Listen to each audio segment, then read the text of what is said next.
Hi hello नमस्कार। आज गोटे इंटरेस्टिंग प्रश्न नहीं के आसी। मे भी ये प्रश्न बहुत जन मन थी। आउ जेतबले भी किए मंदिर को जाए केवल यही प्रश्न ही करे कि हे भगवान मो जीवन एत दुख कहीं देल, हे भगवान मत एत दुख कहीं दौच, मु कौन भूल करी जो मो जीवन एत दुख।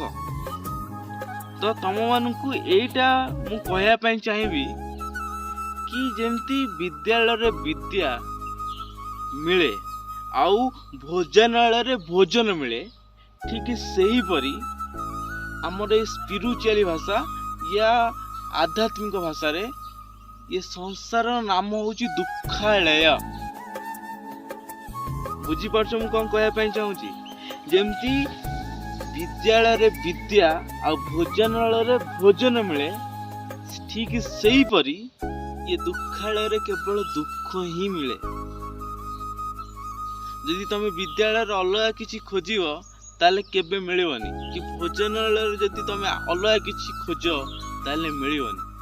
आ जदि तुम दुखालय रे सुखर आशा करुच ताले व्यथा बोकामी।